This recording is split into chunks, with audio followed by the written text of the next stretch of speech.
and especially those are based on the yoga-based project that we're supposed to do. So it would be great to get your insight in that. Right. Hello? Please go ahead. Tell me. Uh, I always did wonder, where does fear come into the picture? And in the first couple of classes, when you spoke about creation or the creator deciding to manifest, you had spoken a little about fear. Would it be possible for you to elaborate on that and throw some light into, uh, is it is fear innate? If you get what I mean now. Put please one more time question, because I really didn't get your question. Where elaborating is talking again in the same manner, and I'm kind of spoke enough, I think. If you have concrete question, please concrete. What is this? Why it is there? Something like this, yes, which could be understood by me. Again, elaborate. Can you elaborate the picture of all creation? Is not the question. You know, it will be a new lecture. I can elaborate, but do you need this second time elaboration? So please give me a concrete question. Concrete. I would be very happy. Either a question or some elaboration on your side. Okay. Okay, I'll probably try and put my question in a better way. For example, in the third or the fourth slide of the first presentation that you gave, there is something like the creator wanted to know his own self. Who was he? I am.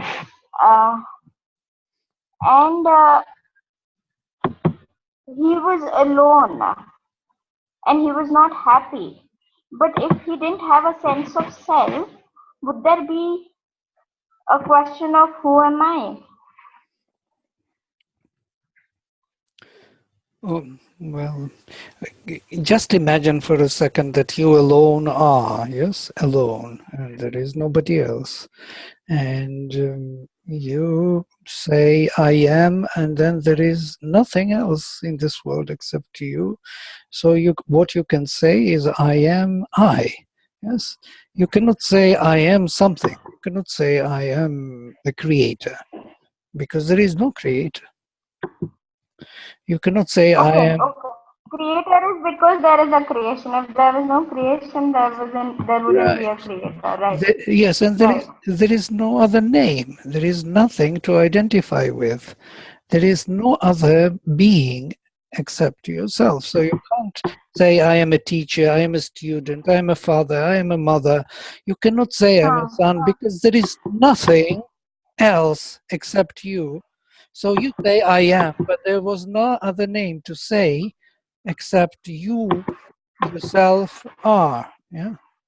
So, and that's how he wanted to have something to say about himself, which would be more clarifying to himself than just saying I am. All right. Okay. Yeah. Okay. And that means if he says I am a creator, it's already something very particular. If he says I am a creation, this is already something very different from I simply am. Yes. Okay. So as soon as we call it a creator, there is a sense of identity. But there was creation because there was no sense of identity. That's all. Right. There is a total sense of identity, and there is no sense of unity because there is no other name. And he wanted to have a name. He wanted to objectivize himself, to see himself in detail. He wanted to know himself in his infinite details of his being. And he had to objectivize them in terms of ideas, names, and identify with them. So to saying that I am a teacher, I am a student, I am a father, I am a mother, I am a son. So I am so many things, the whole world I am. All right. Okay, now I have a better clarity, I suppose. Okay, good. Thank you. It's an important question. By the way, it is more important than everything else afterwards elaborated. More important, Thank this first question. What happens? Why? How? What for? What for all this? You know, where it comes from, all this, all these infinite varieties of things. Where are they coming from? you. All right. Vladimir, could you explain again the 4 operations of consciousness, just in brief? Who is talking? I don't see you. Vladimir? Can you switch on your camera? Okay. It's important for me to see the face, at least. I will be answering to the face, not to the wall. It is good to see you when you ask and when you receive the answer. It's important for me. Yeah, I have to be meaningful in my explanation. Otherwise, I will be talking and then you switch on by chance camera and I see some completely far away, so to say, look, which is not getting anything. I want to see whether you are getting it or not. We communicate. Though it is, of course, not in the direct space, but it is through internet. Yes, for elaborate again, I was just saying, elaborate is say, tell us again. Please don't ask such questions. Elaborate. Can you elaborate on the whole creation? Okay, I will start again from the beginning. At the beginning was, but to elaborate on this faculties of consciousness is also a huge topic. Yeah, huge. I made very brief for you some ideas, which were not so popular and where I thought it would be more interesting for you than it was, by the way. I thought you would be delighted to go into this kind of thing, but I was mistaken. So I felt at the end that was like, okay, all right, again something. So It's not that I didn't find it interesting. I just found it very hard to understand the concepts. Maybe because I was taking notes. Maybe I should have just been listening and not trying to take notes at the same time. yeah. So I found it very very high philosophy and difficult to grasp it. Right. It is a high philosophy. It is a supreme philosophy, what we are talking. It is really difficult to grasp it with a apprehensive cognition, yeah?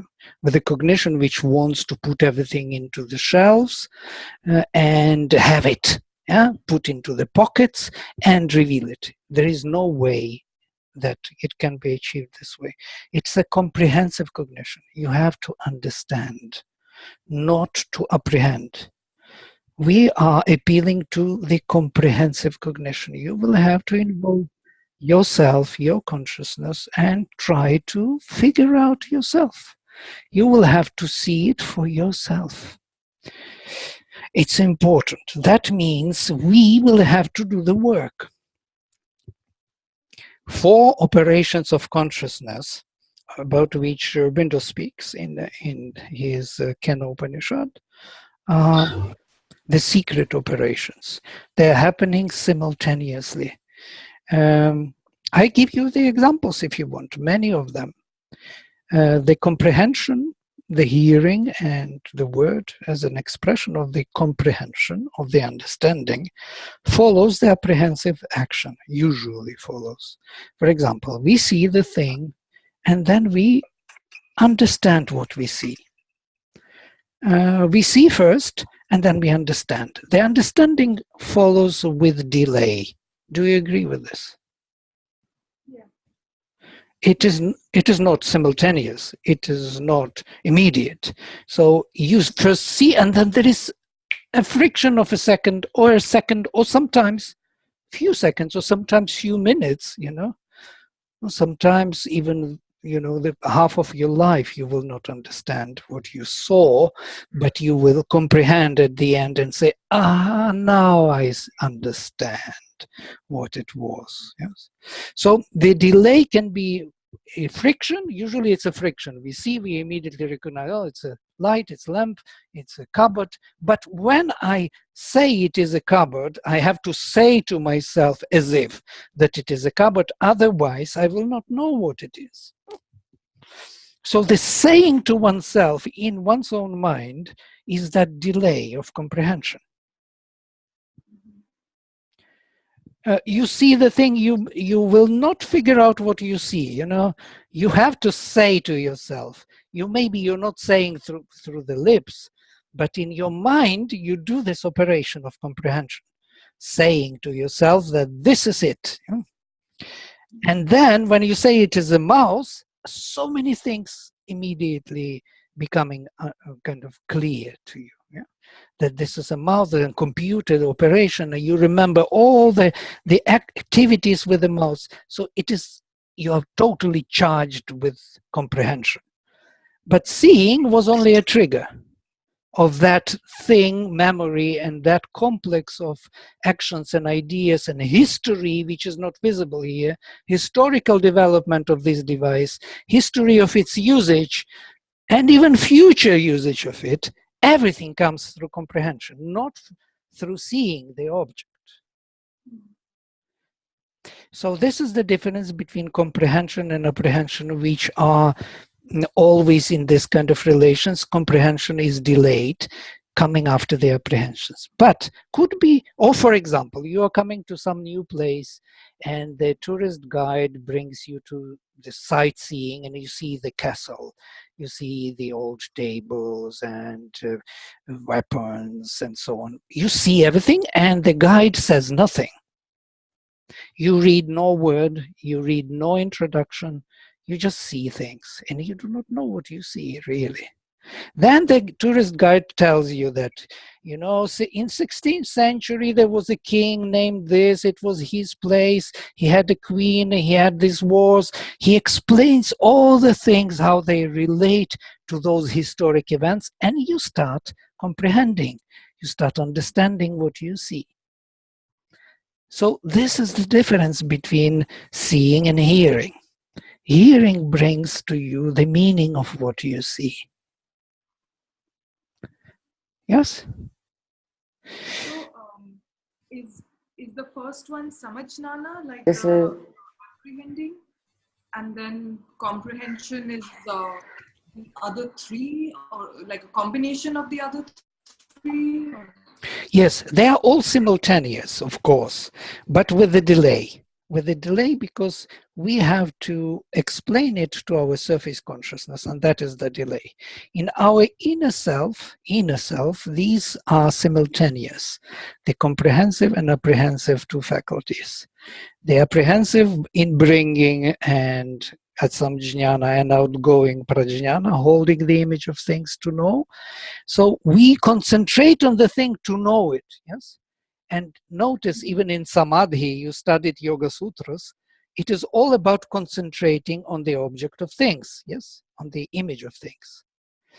It's the whole Yoga Sutra is about one process, how to hold the image of things in your field that your comprehension can start. Yeah? So you do all the steps. First you do yama niyama, then you do asana pranayama. You prepare yourself for one thing, for pratyahara. You withdraw the indriyas from the objects of sense. Why? Because you want to hold all the capacity of your consciousness. Once you have yourself and nothing it draws you away from yourself, this is pratyahara, you can have the force of dharana. You can hold the image of things. Then you can concentrate on whatever it is, the idea or the object, and hold it in your consciousness. Once you hold in your consciousness, there will be the development of comprehension, the dhyana. Dhyana will be that some thought or some vision or something will be moving around it. So you will be holding the image and it will be somehow in your consciousness, and the comprehension of it will grow, grow, grow, grow, grow. because you are holding, you're apprehensively holding. You have a capacity of holding, but the comprehension is not from holding. Holding is only a device. Comprehensions come from some other type of activity of consciousness, yeah, of some kind of other faculty, which makes it possible. And then there is samadhi. Samadhi is total identification. The object becomes you, and you are the object, so you know it totally. You can't know it more than that. This is Yoga Sutras, 8 steps. The whole thing is only how to identify with the object of things in order to comprehend, to know it, to understand it. So comprehension follows the apprehension. Yeah? Is it understood? Yeah, I understand that much, but like the 4 operations, samjnana, ajnana, vijnana, and prajnana, I didn't quite understand how they are different and what exactly each function is. Okay, I was explaining it. You can kind of refer to the text if you want, read it again. What you don't understand exactly. I want to know what you don't understand exactly among. There are 2 operative or apprehensive and 2 comprehensive. 2 apprehensive is seeing and thinking, so to say, samjnana and prajnana. And 2 comprehensive is hearing or vijnana, as we identify them with faculties which developed later, and finally ajnana as the will, as an expression of oneself. These are 2 comprehensive ones. The will or the expression is comprehensive because when we will something, we express our intention, and intention is always based on meaning. So it is something we mean, something we want. Yeah. If we don't want to just apprehend something, we want to create something which is not apprehended, and that is the word. And the hearing is always. You will notice interesting thing when you see something, you watch something, and you want to understand. You will switch on some other faculty, which is not seeing. It's as if you are hearing into object, as if you are feeling it. You try to feel it, the vibration of it. This is the pervasive hearing. Well, we are using words hearing, seeing very far away from conventional. And here the difficulty lies. Because when I say hearing and seeing, I don't mean hearing and seeing as we know them. Yeah? These are the faculties. Hearing and seeing are on every level up to the supramental. Hearing and seeing on mental level are completely different than on the physical or on the vital in the world of dreams. Completely different hearing and seeing, but it is the same faculty. So this is the difficulty. But if we take some jnana, ajnana, prajnana, vijnana as they are, then Sri Aurobindo explains them very beautifully. Samjnana is apprehensive in bringing of the image of things into oneself in order to feel it. Prajnana is outgoing of apprehensive consciousness to the object of things in order to know it as such in the analytic and synthetic cognition, so to say, analyze it as such, not to identify with oneself, to know it as it is. Objective knowing, so to say. Vijnana is comprehensive knowing of its meaning in relations to all other meanings in the world. And without this Vijnana, nothing can be truly known, because this is the very comprehensive cognition. So we know the meaning of thing because of how it relates to other things, what it does to other things, and what other things can do to it. They are relations. The meaning comes through relations. For example, the mouse, you see, but the meaning of it is that you can click on it and something will change. It's relation. Clicking relation changes the relation. So the meaning comes only through relations of this self with other selves. And this is what is provided by Vijnana, the totality of relations. Now, a very good explanation of it could be given in this example when they tried to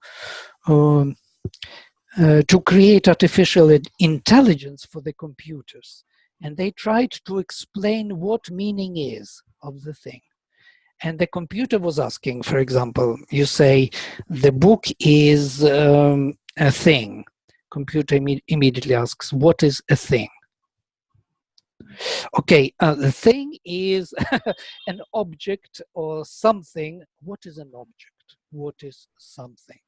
So computer cannot comprehend. It can only apprehend. You have to explain this thing by this thing, and that's it. If you say that the thing is the thing, computer says, okay. Doesn't matter what you say, you have to say 1 equals 1, and that's it. Computer is satisfied. It doesn't want to know more than this. And this is apprehensive thinking. It doesn't know how this thing relates to all other. And the more you explain to it, so that the book is the thing with pages, what are pages? On the pages are letters, what are letters? Words, what are words? To read, what is to read? For man to understand, what is man? What is understand? He will, the computer will ask everything.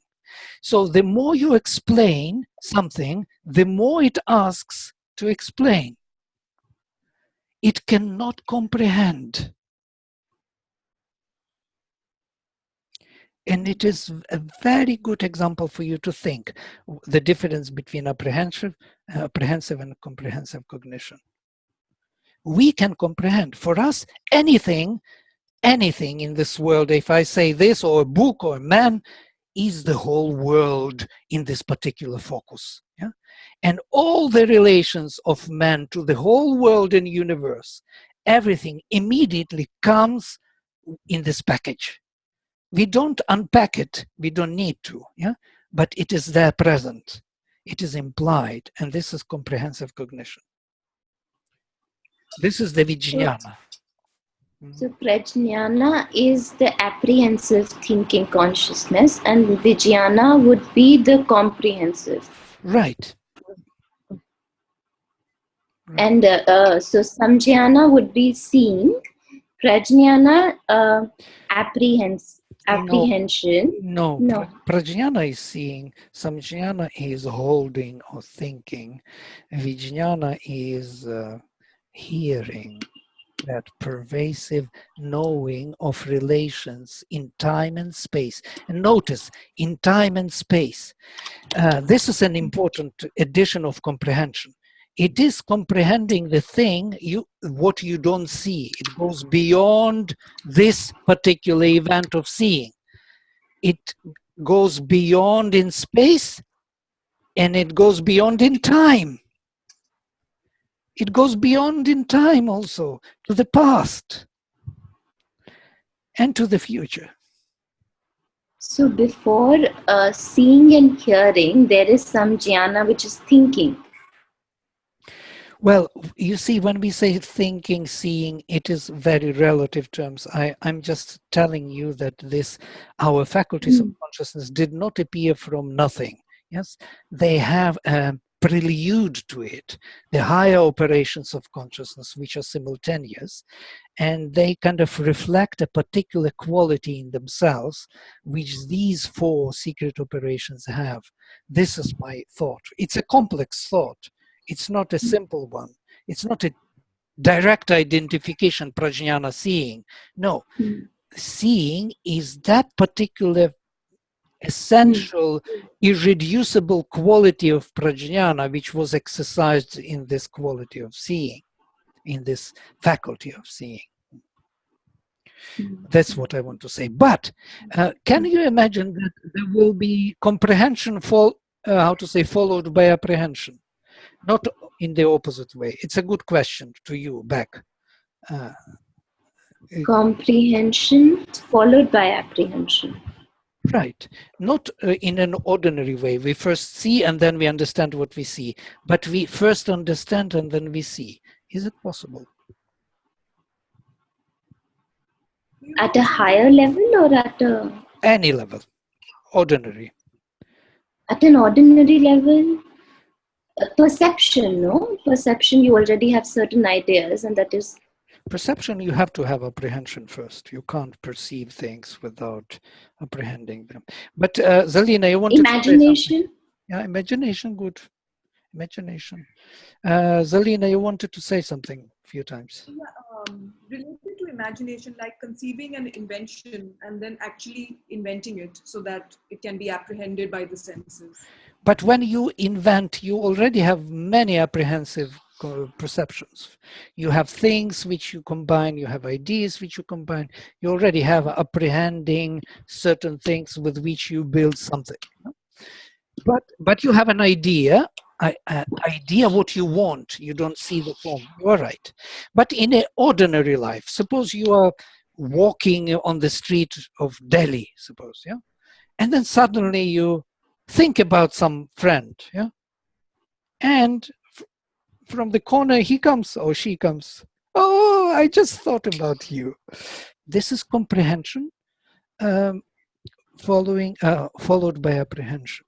So you already in your comprehensive activity of consciousness already have the contact with the being, yes? And then you have a contact, real contact. This happens all the time. It's not necessarily that a comprehension follows apprehension only. It is simultaneous. They are kind of playing with one another. Yeah?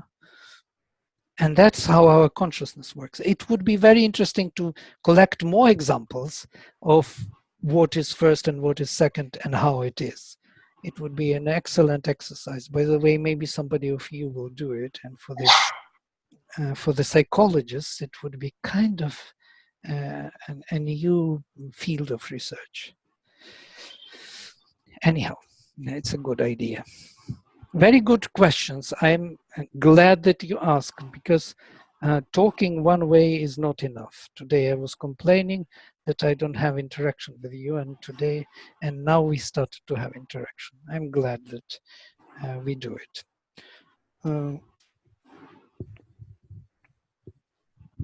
Of course, the material is new and I'm giving it in a completely extraordinary way and kind of breaking all the rules, yes, and all the knowledge you have, but that's okay. You can then incorporate that knowledge back. You will see more meaning in it once you see these two operations of apprehensive and comprehensive cognition.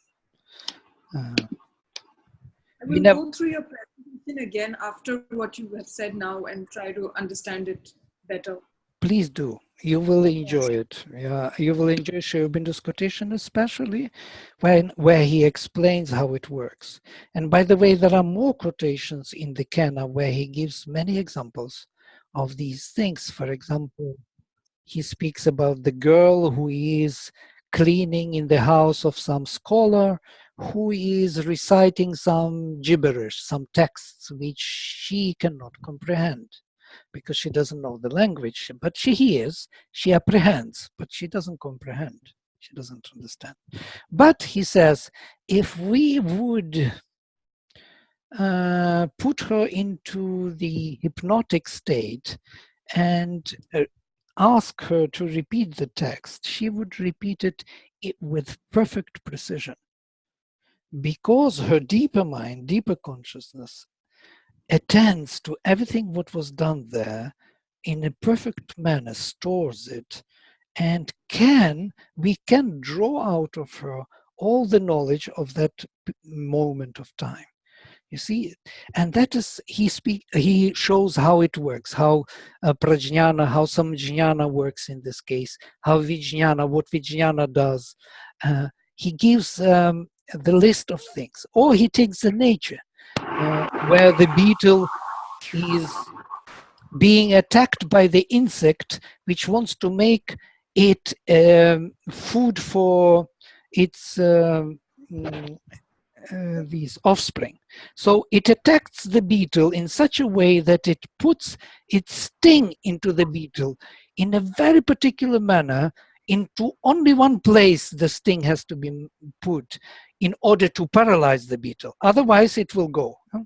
So as with the precision of the surgeon, skillful surgeon, the insect put the sting into the beetle into the very place to paralyze it. How? There is greater sanjnana, greater vijnana behind it, which attends, which knows, yeah, how to do. All the correlations of prajnana, of all the details, all the locomotion of the beetle, all this situation in the world, all the position, wind, sun, rain, everything is comprehended, understood, and managed by the insect. So you will see the many examples in nature, in the world, in man, of these four secret operations. If you start observing, you will change your perception of things. So, right. Please read those. I can send you even the quotations if you can't find them. Maybe you can't find them in the Kana. I will collect for them these particular examples and read through them and think over. And even if you would start thinking about how the whole world of your own examples of these four, it would be very good. I don't hear. If somebody speaks, please switch on camera that I can see you, because otherwise it's kind of difficult. Somebody was talking. Please switch on camera and talk.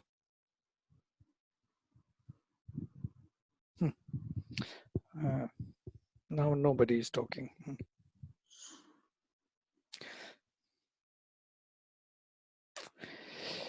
Well, this material is more interesting for me than just, studying the texts without understanding what they are in the cultural setting.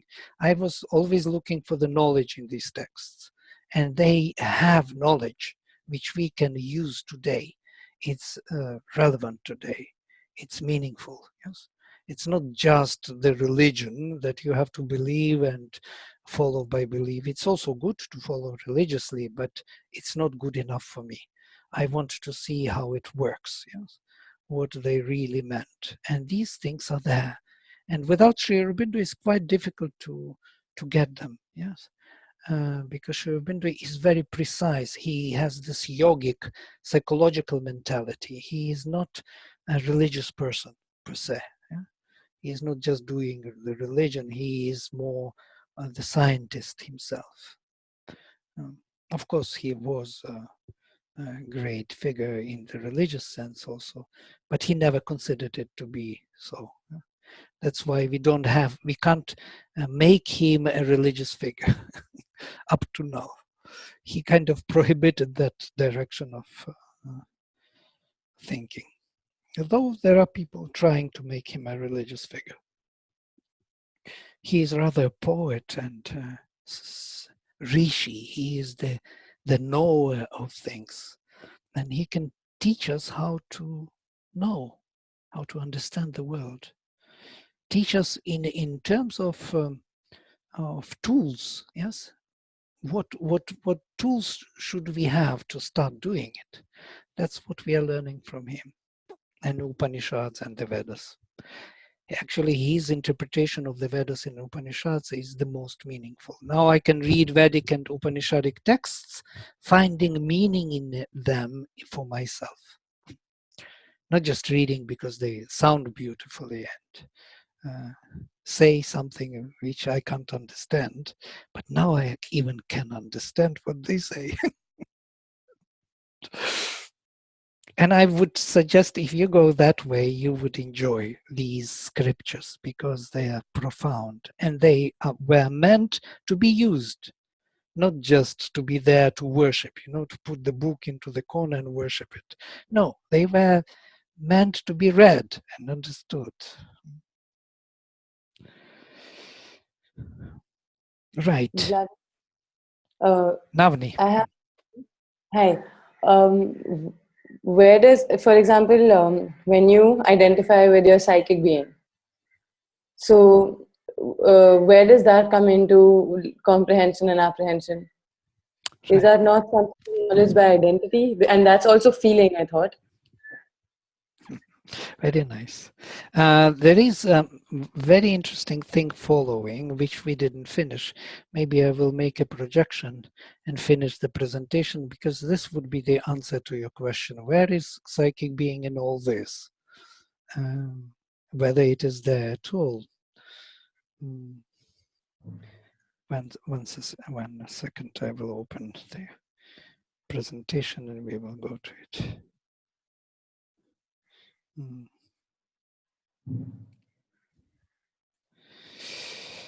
All right, making the...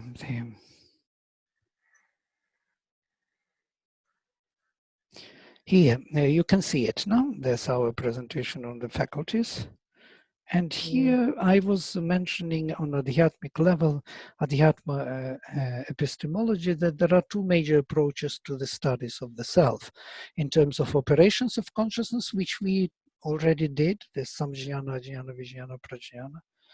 And this is on Adhyatmic level, on the highest, on the unborn self level, where it's transcendental consciousness. Or the verities of psychic being, or the psychic being. So either or. Why these two? Somebody can explain why these two? Navni, can you explain why we have two different approaches to studies of consciousness? One is about the faculties and other about the verities of psychic being or the psychic being. I was mentioning it, but not speaking about it in our last session, that there is a big difference between the two.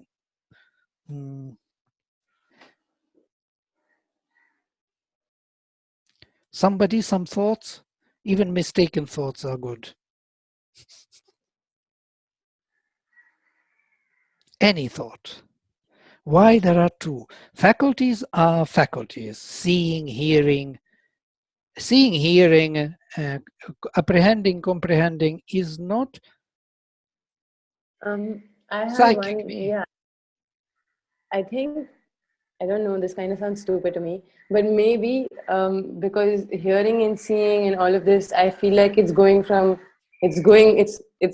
way, and the psychic being is going that way. Okay, very good. It's a good explanation. It goes a different way. Or maybe they go even the same way, but they are two different things. Why they are different? Yes? One is universal. One is universal, so we are referring to the consciousness, the Atman, and the other one is individual, which is the psychic being, which is the evolving part of the soul. So individual and universal. Very good, even better. So yes, it is true. One is more of the consciousness which is coming from elsewhere, from the unborn self, and other is something involved. Yes, one more distinction. More, we can say more interesting things. Very good, thank you. Well, let us think kind of in terms of practicalities, practically. If we think something or see something, where is the quality of, for example, a psychic being has quality of sincerity, humility, courage, goodness. Where is goodness in all this? In seeing and hearing. Is there goodness or courage or love or gratitude? I feel like all these qualities that you're speaking about are a lot more the essence, and then seeing and hearing, and these sound a lot more to me like Prakriti. Right, interesting. Interesting. Prakriti, a new word. Never thought of it as a Prakriti, but it's a good word. It's a new thinking, which is matching very well. So the sincerity, humility, gratitude, aspiration, progress, courage, goodness, generosity, all these qualities are somehow separate from seeing and hearing and speaking and thinking. Somehow thinking, speaking, and so on does not require these qualities to be there. It can do its job without them, as it were. But Because, it colors what we see or hear. So the way we'll comprehend something would be different from if we have fear or anxiety or anger. So I think it affects the comprehension of what we apprehend. very nice, very nice. So it colors it. It brings the color. There can be more sincere word, less sincere word, yeah? More courageous word, self-expression, less courageous self-expression. It can be more goodness in it, less goodness in it, more generosity in it, less generosity in it. Yes? More courage in the self-expression, less courage. And it is true what you say. These qualities somehow penetrate, pervade these faculties, and through them create something new. So there is an interaction of these two, yeah? Of the psychic and the operations of consciousness. So the faculties of consciousness are always used by these present qualities of the soul in them. And as you rightly said, it will affect comprehensiveness, and not only comprehension, but also apprehension. It will affect everything. It will make it more efficient, more direct, more meaningful, and so on. But it is not the same. It's as if the operations of consciousness or the faculties are the tools, yes? The instruments, the prakriti, as Navni said, prakriti. It's like it's a set of tools, our consciousness. And the psychic is the very thing, the living being, which uses them, makes them alive, yeah? And meaningful, as you said. Right, and this is the difference. We went. But are these approaches complementary to each other? Are they because they don't sound like they're contrasting. No, they are complementary. Okay. Here we have this first introduction on the verities of psychic being, the qualities of the psychic being which are emerging from its own depth are the eternal verities or the eternal dharmas, as Sri Aurobindo calls them. Eternal dharmas, notice. The powers which are constantly transforming our mind, life, and body into a perceptive and suitable instrument of the spirit. These qualities differ from the faculties and are essential for the transformation of the lower being into its higher prototype. They must build up a new consciousness within individual and channel all power and knowledge of the transcendental into the material frame of consciousness. So the psychic verities are preparing the faculties of consciousness to be a channel for the spirit. They are spiritualizing them. They are making them more flexible, more perceptive towards the spirit behind them. So the eternal dharmas are 12, according to the Mother, 12 qualities of the Divine Mother, clearly corresponding to the 4 powers of Divine Shakti. And these 4 powers, as you know, would be Sat, Chit, Ananda and Vijnana, Sat Chit Ananda and Vijnana. And these four will be Maheshwari, Mahakali, Mahalakshmi, and Mahasaraswati, great manifestations of the Divine Mother. And here it's interesting how Mother speaks about these psychic qualities. She says, and here I give the whole list, she says that first 8 qualities of the psychic belong to the divine, so towards the divine. And the rest 4 are towards humanity. And these are the colors of these qualities. Maybe you know the mother symbol. Some of you may know. Some of you are coming for the first time. And here they are as they are explained. We will come to them in detail. But let us look at the first set. Mother says that everything starts with sincerity. If sincerity is not there, other qualities are not possible. So if you are not sincere, then all the rest is just a political idea. Politicians, they will be talking to you the right thing, but they don't have anything to do with it. They just pretend.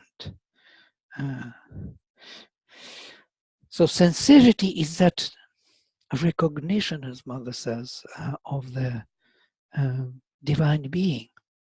We recognize that the divine is, and because of that, we become sincere. She says that this quality is never enough. By the way, those who say that they are sincere, they can't be sincere because because if they would know what sincerity is, they would know that they are not sincere enough. So when you hear somebody says that I am very sincere, then you immediately know that it is not true. It can't be true if somebody says I am sincere. Yeah? Because if he would be sincere, he would know that it is not enough. What he represents, or he thinks that sincerity is, it immediately brings humbleness, humility. So when you are sincere, truly, then you will never be able to say that you are sincere. Because you know that your sincerity is not enough. Can be more. And Mother says that this sincerity ends in the realization of the divine existence. And until it is realized, we cannot totally be sincere. So there are great Vladimir, sincerity. Yeah. Yes. Is sincerity very closely tied with truth, honesty? Right. It's Right. truthfulness. Yes. You are true to what you do, what you think, to others. You don't give in because it is convenient truth. Yeah, this truth is convenient for me. It can be also not true, but in this moment of time, it is good for me, so I will stick to it. This is insincerity. And Mother says, if you try to be sincere even for a minute in your life, you will see how difficult it is to be totally sincere. We are so used to lying to ourselves and others. We are total liars and pretenders. So when you say that you can always be more sincere, does it mean that essentially until you don't make that full realization with the divine, you've not reached the complete truth? Right. Okay. Right. And knowing this and knowing it truly, you will make you sincere. Okay. Will make you humble. So sincerity, which is there, which you know that the divine is, and that you are not the top of the world, you are not the center of the universe, but you are there, and there is some great being of yourself which wants to be manifested and is in the process of this manifestation, makes you humble. Humility is the second movement of this consciousness. On the basis of that recognition of the truth, you become humble. you are no more there to rule the world or to say how it is. You know that there is greater truth, and it makes you humble. These two, sincerity and humility, they lead to the gratitude that the divine is. This humbleness is necessary to feel gratitude. And this gratitude is a very interesting quality. It is, Mother says that it is the smallest being among the gods, you know. The gratitude is really very little girl. She describes her as a small girl, you know, because we are not able to have this gratitude somehow. Gratitude is like unconditional love or something for the divine. You're just grateful for everything what happens to you and the world, because you know that the divine is, and the truth is, and you feel totally surrendered to it. And from this surrender, this flame of gratitude comes. Now, if these three first, sincerity, humility, gratitude, are held together in this setting, perseverance, that means that they will be held together. You persevere, you insist on always recognizing the truth, always admitting it and surrendering to it, and be grateful for it. If you do these three all the time, there will be aspiration kindled in your heart. The aspiration by the divine will be kindled in your heart. Aspiration for the divine. You will want the divine all the time.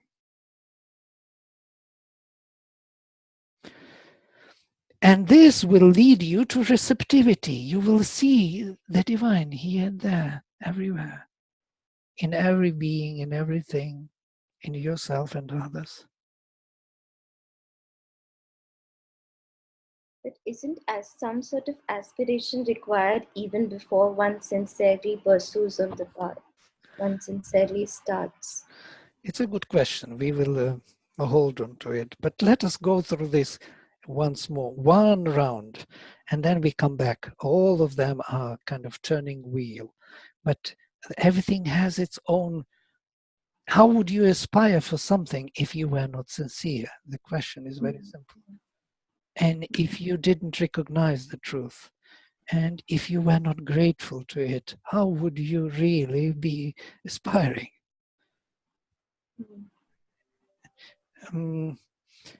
So this aspiration in the heart, which is kindled by the Divine Mother, says, it brings the receptivity of the truth in the world. You will see it everywhere.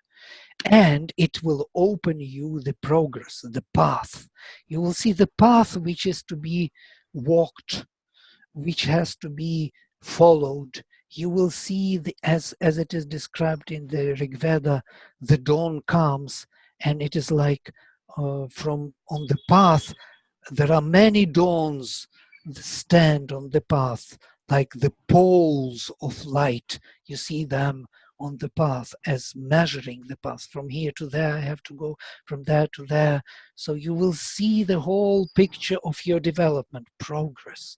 There will be rapid change in time of your consciousness once these six are here with receptivity. So you will perceive the path, the change, the process. And now, she says, the final thing, you see the path, you know you are sincere, everything, but you don't have courage to do it. The courage will be the last in this setting. So if you don't have courage, you will stand on the way, or sit on the way, or dance on the way, you know, like two steps forward, three steps backward, such a dance salsa, you know, on the way. But you will not be able to go forward. It requires courage. The divine, moving towards the divine, requires a lot of courage from the soul. You will have to leave something dear to you, something cherished, something wanted, all your desires, preferences, everything you will have to leave behind, and it requires courage. We are not ready to do these things. Does the courage come from the soul? Yes, it comes from the soul.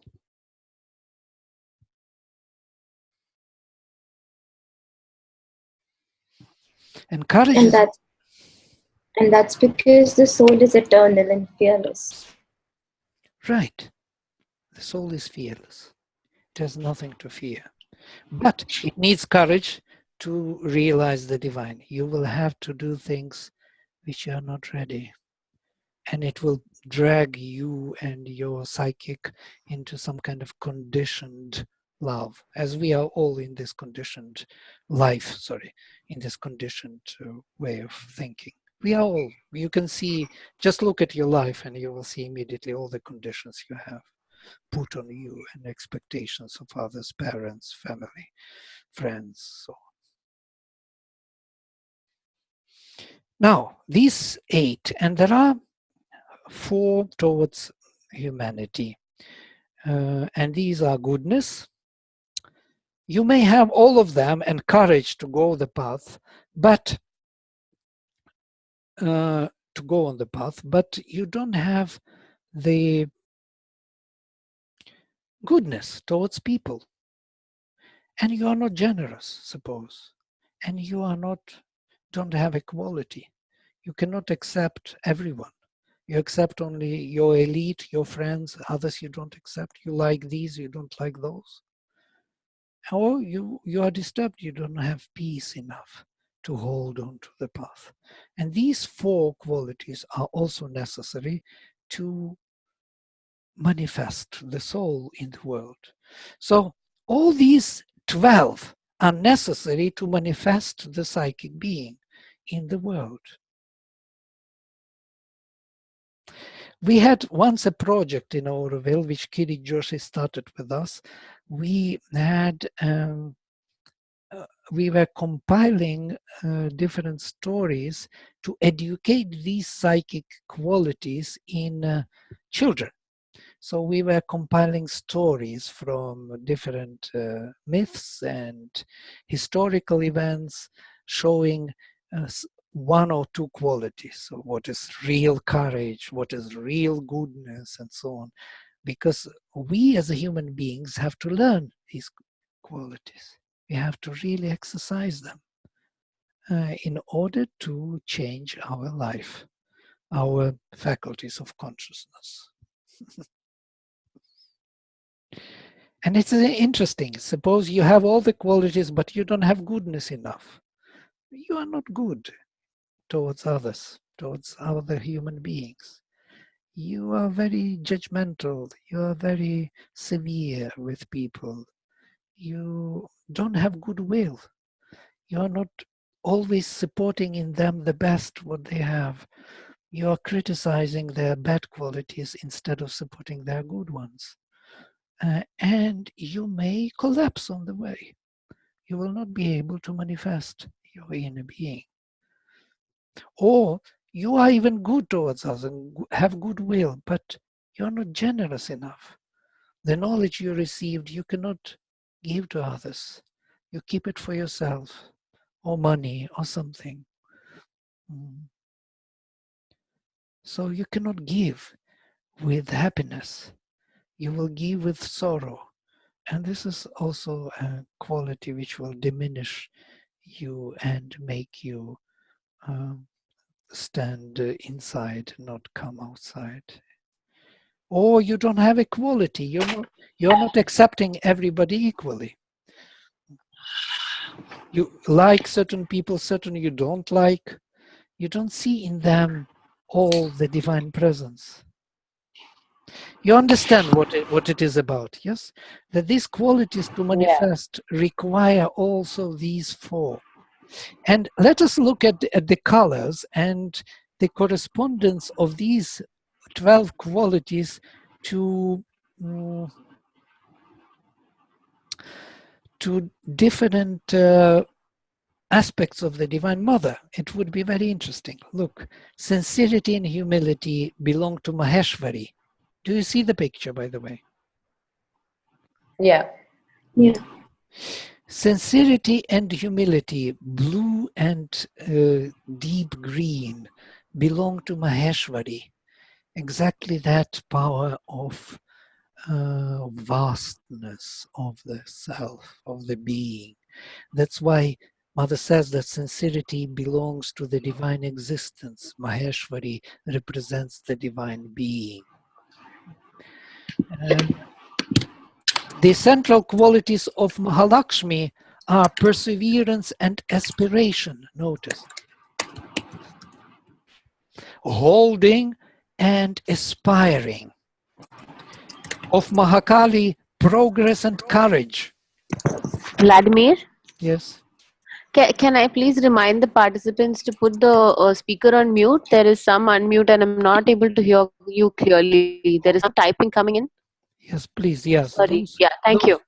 Those who want to type, you better mute microphones because it is difficult to listen to. And Mahasaraswati is generosity and equality towards humanity. Mahasaraswati is towards humanity, and three others are towards the divine being.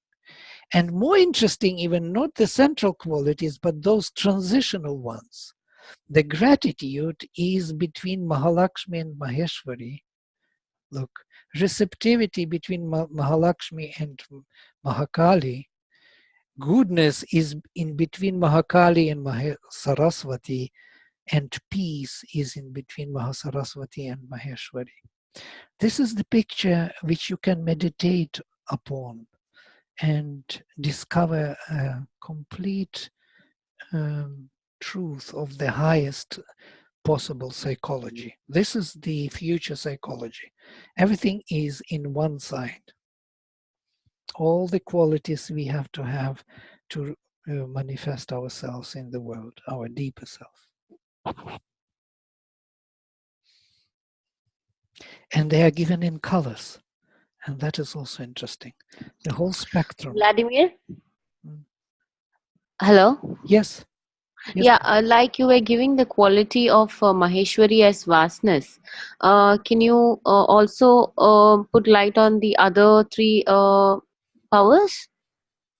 Right. Mahakali is the, Maheshwari is the first, yes, of the existence of the divine being. Mahakali is the power of consciousness. And second one. The third one is Mahalakshmi, the power of bliss and harmony. But you know, you are all Indians, you know these qualities, you know these great beings, definitely. They are from your childhood there. So. Yeah, but we learn it so differently. Suddenly it's like new light. Saraswati for us is, we've always been taught is like god of learning. Yes, we can equate it to vastness, but it's good to get these guidance from you guys so that we can make sure we are in the right path too. So Sure. Mahasaraswati belongs to this Vijnana world of the truth. That's why skills and knowledge and all the techniques, you know, when there is Mahasaraswati Puja, you know, clean your motorbikes, put the flowers on motorbikes. It's Mahasaraswati Puja. So everything which works as mechanical, as tools, instruments, everything belongs to Mahasaraswati, so to say, and skills and knowledge. But knowledge which is about embodiment, about manifestation. Yeah. So it is that Vijnana world, the supermind, which creates this world. And these three other are transcendental: Sat, Chit, Ananda. Sat, Maheshwari; Chit, Mahakali; Ananda, Mahalakshmi; and Mahasaraswati, Vijnana. So these are also the four varnas of Indian tradition, these divine varnas, yes. Brahmanas, Kshatriyas, Vaishyas and Shudras. And 4 seasons of the year and so on. How, how exactly do these 4 powers of the Divine Mother correspond to Sat Chit Ananda and Vijnana? I just said, Maheshwari is Sat, Mahakali is Chit, Tapas, Chit Shakti. Mahalakshmi is Ananda, and Mahasaraswati is Vijnana. And yes? I meant in the sense that so Sat Chit Ananda is supposedly the highest of the goals and the highest reality. So in that sense, why have we added Vijnana along with Sat Chit Ananda, and how do they then correspond to? I mean, I understand that Maheshwari corresponds to Sat, but why is that so? Is there a direct correlation, or it's the synonym used for?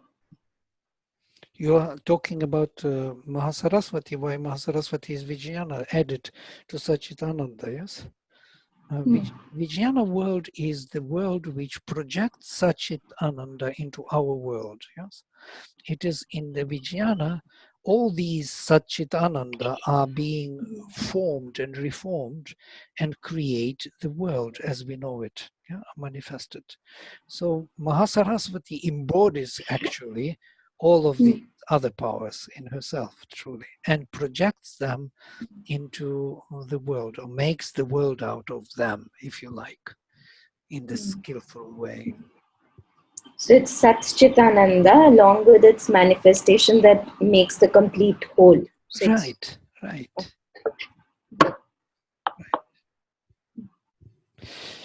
Very good.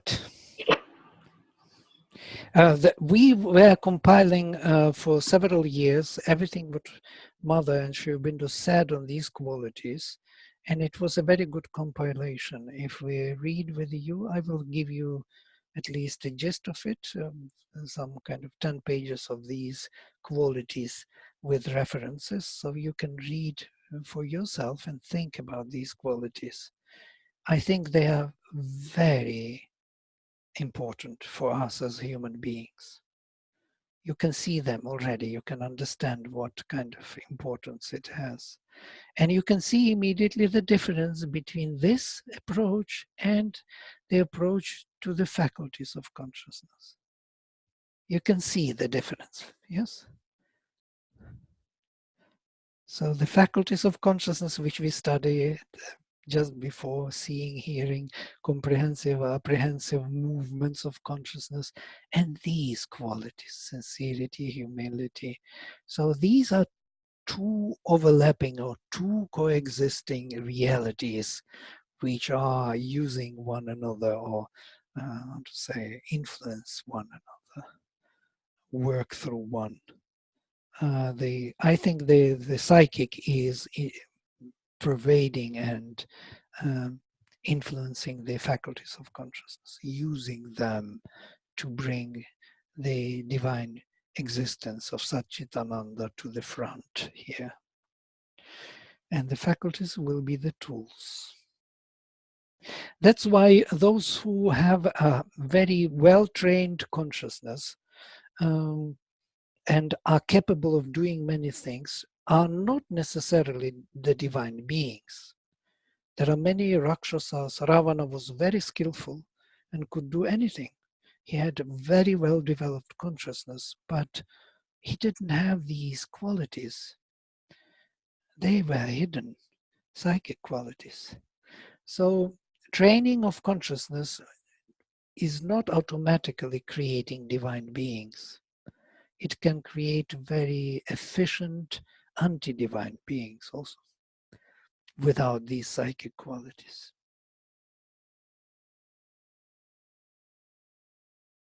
Is it clear what I say? It's a complete silence. Yeah, it's Yeah. clear. Yes, thank you. Right. So that is basically it for today. So we finished our presentation of faculties of consciousness and three Vedic epistemologies. And next time we will take something else. I will show you today what we will take. We will take this paradigm. I will show you the Vedic paradigm, how it was seen in the Vedas, because it's even more ancient view on consciousness, and it approaches the studies of consciousness from the point of view of universal movements, not individual. And here there will be all these questions answered which we didn't answer today, especially how the supermind relates to this world and the transcendental world. And I will give you more of the explain to you the gods and how they function and what they do and why they are named by these names and so on. So you had already an introduction by Sampat. I will kind of repeat myself in brief about these chronology of Indian literature, starting from Samhita periods and coming to the Sankhya and Yoga mainly. So, but that we will take next time. All right. Thank you. Vladimir, Yes. this presentation looks really interesting and exciting. Thank you for showing us a glimpse. I also, and what's the news with your visa? Is it ready? Did you find out something? Right. I went yesterday, and it seems that it is difficult to get for me entry visa. As usually, I get entry visa Okay. because I live in Auroville. Okay. Because I live in Norway and I have Russian passport, so it's complicated. They were holding 2 months and didn't have any reference, so I asked for tourist visa for 6 months, and it will be very easy. They will send me soon. So we agreed that I will not wait for entry visa. I will do something else with entry visa later. So Okay, that's good to know. Yeah. Yes, I will get my passport with visa soon. Yes. Okay, great. And the next Wednesday is actually a holiday here. They even IPI is giving us 1 day off because it's Diwali. All right. Very nice. So I just wanted to inform you that because next Wednesday then we wouldn't be having class. So maybe the next Wednesday after that we would be seeing you. All right. Very nice. So happy Maybe Diwali, you will everyone. be here. Maybe. Hopefully. Well, Yeah. I'm not sure that it will be so fast. So fast. Okay. But Usually on Wednesday, not Tuesday. say it again. Rema, are you sure that it is on Wednesday, not on Tuesday? Suhani said it's on the 11th. It's Wednesday. Yeah, It's Wednesday.